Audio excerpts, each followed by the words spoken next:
We really have a good story to tell about almonds.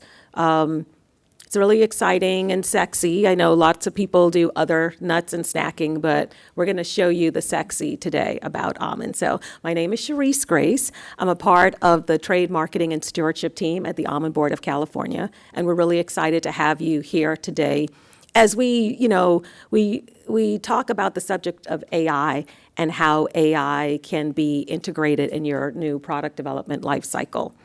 So the way that this session will work today is that we'll do an overview of Tastewise for those of you that are not familiar with Tastewise and exactly what is it and how can it be applied in the food and beverage industry.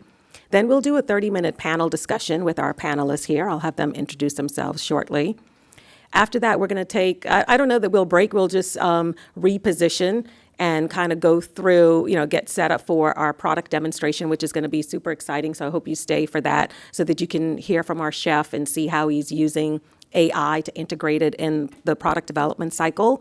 And then after, as we get ready for that, we're going to talk about almond snacking trends. So how do we use AI to help us predict some of the snacking trends as it relates to almonds?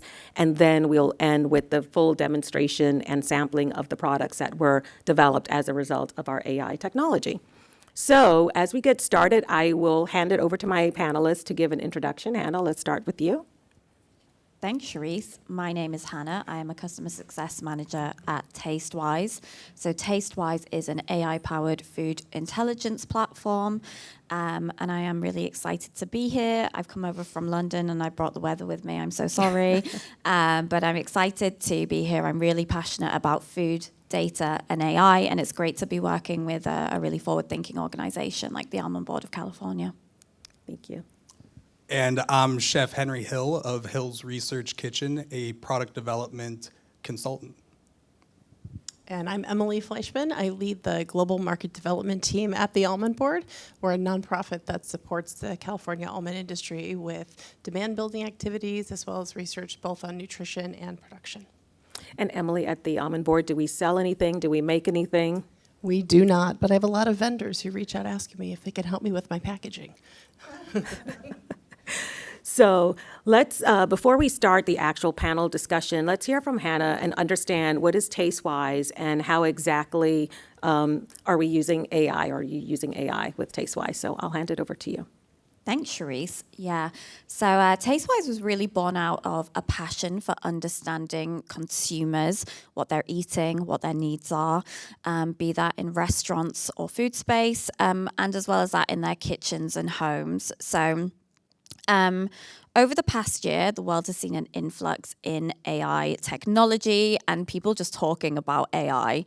So I'm going to ask you guys for a show of hands, who here has used ChatGPT or Bard? A few of you. Who here has used it in a professional capacity and actually got something great out of it?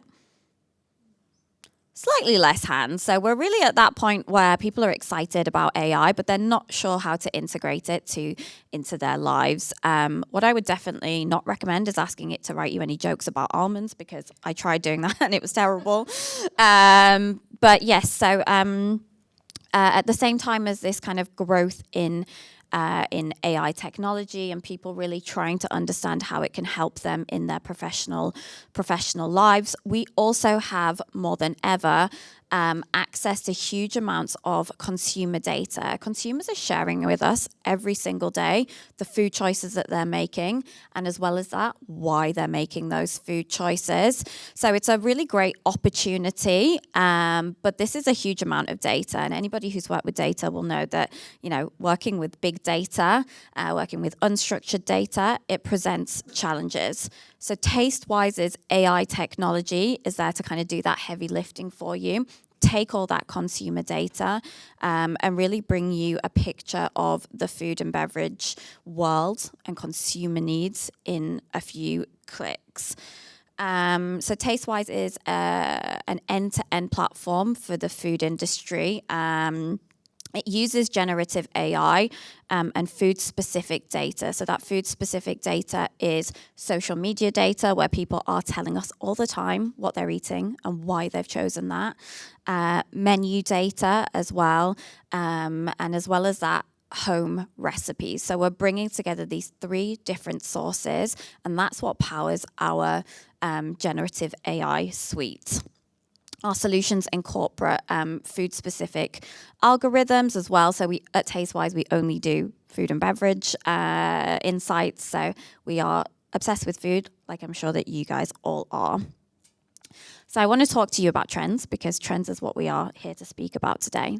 So at Tastewise, we consider trends more than a fleeting moment. So we are really about looking at those sustained trends. It's not about those like viral TikTok moments that you hear about, like the feta pasta that people were making for a while and probably aren't making anymore. But we're really here to kind of show you those growing, sustained trends that consumers are incorporating in their day-to-day lives. So I mentioned that we have these 3 main data sources, and we have this holistic view of the food and beverage world, and that is what we use to identify and predict trends. So some of the signs that we look out for are things like consistent growth in conversation over 2 years, and consistent growth across multiple areas. So growth in consumer conversation, but also growth in orders from in restaurants and food service delivery platforms, and an increase of interest in home cooking and home consumption.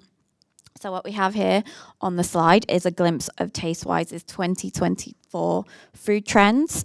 I'm not going to kind of go through them one by one, because if you are interested in this, and I would definitely recommend reading it, you can download it from the Tastewise website. It's super interesting. It's really engaging. It's really fun. But I want to just kind of briefly touch upon how these are linked to almonds, and Emily and I are going to have a discussion about that a little bit later on. But kind of kicking off with talking about those health needs, of course, like almonds are a super healthy food, and we are going to talk to you about how consumer health needs are changing and where almonds can fit into that. I want to talk to you about how in an economic downturn, almonds can present a real opportunity for consumers to have those indulgent experiences that they're all really craving. And finally, we're going to talk about flavors. So consumers continue to search for those unique, exotic experiences through their food choices. A great crash course on all things Tastewise. It was a lot to consume, but we'll try to dig into that during this conversation or this panel discussion. So we'll jump right in. And I guess I'll start with you, Hannah, in terms of all of the stuff that you just told us about Tastewise and AI. What are some of the challenges and opportunities that you expect to see as this artificial intelligence technology is refined? What do you expect? Yeah, so I've already alluded to the fact that there's a lot of questions around AI. Some people are a little bit cautious about using it. Other people are embracing that technology. And I think one of the things that we really have to think about is what is powering our AI. So anybody who's kind of read anything about ChatGPT will know that the data is a little bit out of date. It only goes up to 2021. And also that ChatGPT likes to hallucinate. So the role of ChatGPT is to give you an answer. With Tastewise's AI technology, it's powered by our rich data that I just spoke about, and it's really there to give you an accurate answer. If you ask a question to our generative AI chatbot called TasteGPT, and it doesn't have an answer because we don't have enough data, it will tell you. So it's really about having that robust and trustworthy data to power that AI.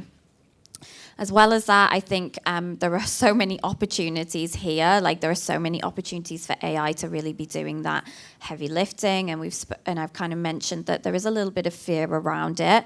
But what I think is really great about AI is that it can speed up processes. And it's really important to kind of have humans at the center of that. So our AI platform is powered by human data, by consumer data. And at the end of that process, we're always going to need those humans in there. So we're going to need our creative people who are really great at putting together delicious snacks and foods like Chef Henry here, and people who are deep expertise within their sectors like Emily.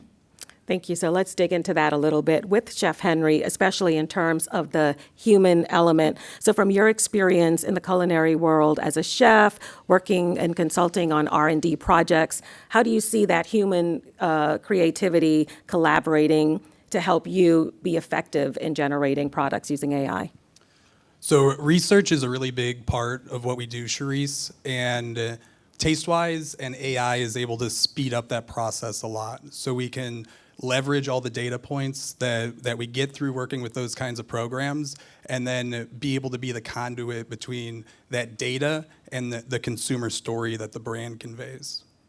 That's awesome. I like that. As a former product developer, I wish I had time. I had the information to help me speed up, from 6 months to a year. Now I think with AI, it's, you're like 3 months probably to launch. So that's great. And then I'll come back to Hannah and say, with the use of generative AI, how does that change the way we approach it? Like how I would have approached it years ago to how I would approach it as a food developer today. Yeah, definitely. So, as you've both mentioned, it's around doing that heavy lifting. So big data requires a lot of cleaning and a lot of kind of going through the data and querying it in different ways. Tastewise really allows you to speed up that process and does that kind of heavy lifting by using large language models to organize that data. So that's kind of the first place. And, you've just mentioned that you used to be kind of in that product space, and we actually, and you just mentioned 3 months, which is great, because we had a client say to us recently that what used to take them 3 months from ideation to actually having like a prototype product has gone, it's now 30 times faster. So it's gone from like 3 months to 3 days to getting it into the test kitchen, which is incredible.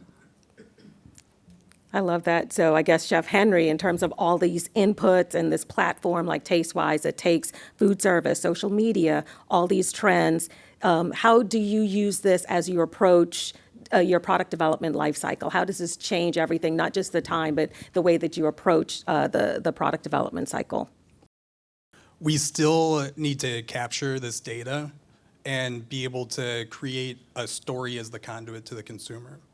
So every brand really tells 4 stories. You're telling a story to your customer, you're telling a story to your employees, you're telling a story to your peers in the industry, and you're telling a story to your investors, how you're gonna make money. And so being able to effectively use that data to communicate all of those stories is a huge part of how we distill those concepts into a simple product. And I'm not saying tell different stories to each one of those audiences, because it's important that a brand communicates consistently, but where those stories overlap is what defines your brand values. And so being able to take that approach to product development, to using Tastewise data, and to the build, test, learn cycle is a big part of that qualitative process. Awesome. So we've talked a lot about the product development cycle and how AI is effective in that, but let's also acknowledge AI's use outside of R&D. And let's, one of the 2024 trends AI is, or Tastewise is predicting, is that AI will play a major role in the food marketing process. So Emily, in terms of companies and organizations that may not necessarily be producing new foods in the near future or at all, how do you feel that AI can support effective marketing strategies? Yeah, well, I think we all hear about the promise of AI just being endless, right? And if you've gone on and played with it, you kind of see that. And that definitely comes to life in the space of marketing, right? Just like in the world of food development, we want to shorten the cycle and also increase the chances of a win.